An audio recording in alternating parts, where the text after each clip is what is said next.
One more ज्ञान channel में आपका स्वागत है। आज हम सिद्ध कुंजिका स्त्रोत की शक्ति और प्रभाव के बारे में चर्चा करेंगे। एक साधक ने सिद्ध कुंजिका स्त्रोत को नियमित और प्रतिदिन इसको पढ़ा, जिससे उसके साथ क्या विशेष घटित हुआ उसके बारे में बताने जा रहा हूँ। सिद्ध कुंजिका स्त्रोत को प्रतिदिन पढ़ने से एक अद्भुत शक्ति का संचार होने लगता है।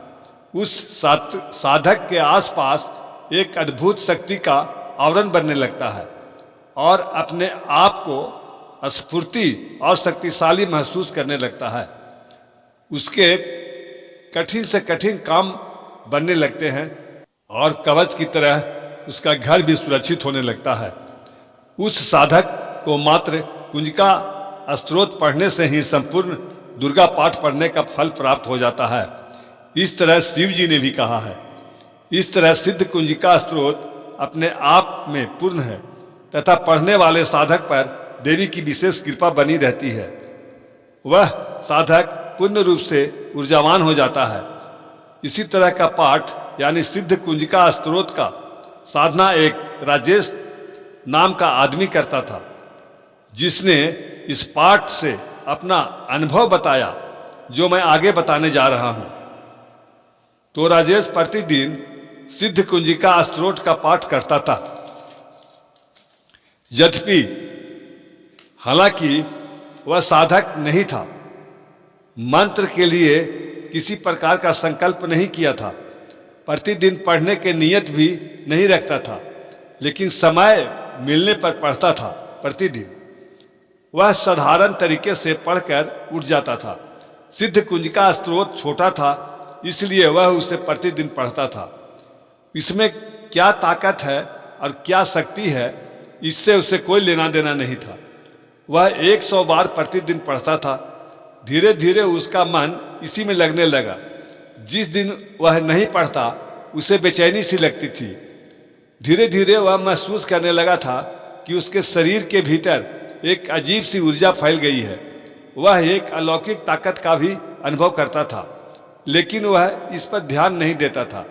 उसे पता ही नहीं था कि वह मात्र जिसे वह जाने या अनजाने में पढ़ता है, वह अजीब शक्ति और कष्ट निवारण का ताकत रखता है। उसे यह मात्र सुविधाजनक और छोटा लगा, इसलिए वह उसे ही पढ़ता था और दुर्गा सप्तशती का कोई श्लोक नहीं पढ़ता था। एक दिन वह एक काम के सिलसिले में घर से बाहर निकला। कुछ दूर वह सुनसान रास्ते पर चलता रहा और आगे बढ़ा तो उसे प्यास लगने लगी। उसने अगल बगल देखा तो कुछ कच्चे मकान बने हुए थे। राजेश एक घर के दरवाजे पर रुककर पानी के लिए आवाज़ दी। अंदर से एक अधेड़ आदमी निकला तो बोला, मुझे पानी पीना है, थोड़ा पानी पिला दीजिए।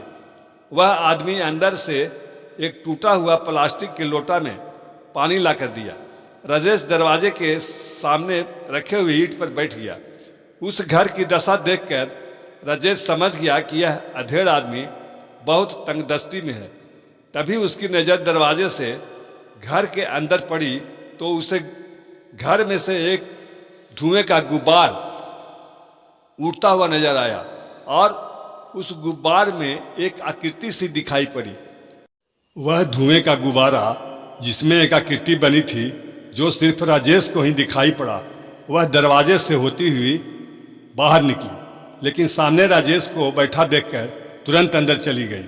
शायद राजेश के चारों तरफ दिव्य ऊर्जा का घेरा रहने के कारण वह धुएं रूपी गुब्बारा वाली आकृति राजेश के तेज को सहन नहीं कर पा रही थी।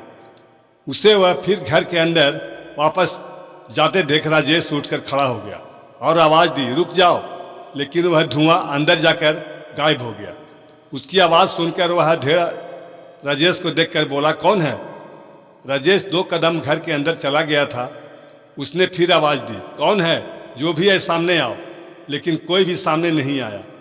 राजेश ने घर के मालिक से कहा, इस घर में दुष्ट आत्माओं और नकारात्मक शक्तियों का डेरा बना लिया है, इसलिए इस घर का यह हाल है। राजेश घर के मालिक के साथ अंदर प्रवेश किया। घर में 3 सदस्य और थे। घर के अंदर बहुत गंदगी थी और वह घर में पूरा अंधेरा था। घर टूटे फूटे थे। उसने मन ही मन में सिद्ध कुंजिका स्त्रोत का स्मरण किया और अंदर घूमकर आवाज देने लगा, जो भी है सामने आओ, नहीं तो जल जाओगे। कुछ देर बाद एक अंधेरे कोठरी से आवाज आई, यह मेरा स्थान है। हम कई लोग हैं जो यहीं आराम से रहते हैं। हमें गंदगी और अंधेरा बहुत पसंद है। हम सब यहीं रहेंगे। तुम्हें यहाँ से जाना पड़ेगा। राजेश ने देखा कि यह दुष्ट आत्मा नहीं भागना चाहता है, तो उसने एक लोटा जल लेकर बैठ गया और सिद्ध कुंजिका स्त्रोत का जप करते हुए उस लोटे पर अपना स्पर्श करने लगा। वह और तो कुछ जानता नहीं था, बस शैतान को भगाने का नियत कर माँ दुर्गा की स्तुति भी करने लगा। फिर अंत में मन ही मन माँ दुर्गा को प्रणाम कर लोटे का जल सारे घर में छींटने लगा। पूरे जगह से धुआं निकलने लगी। शायद उसमें वास करने वाला दुष्ट आत्मा जलने लगा। थोड़ी देर में हर जगह से धुआं निकल गया और घर हल्का लगने लगा।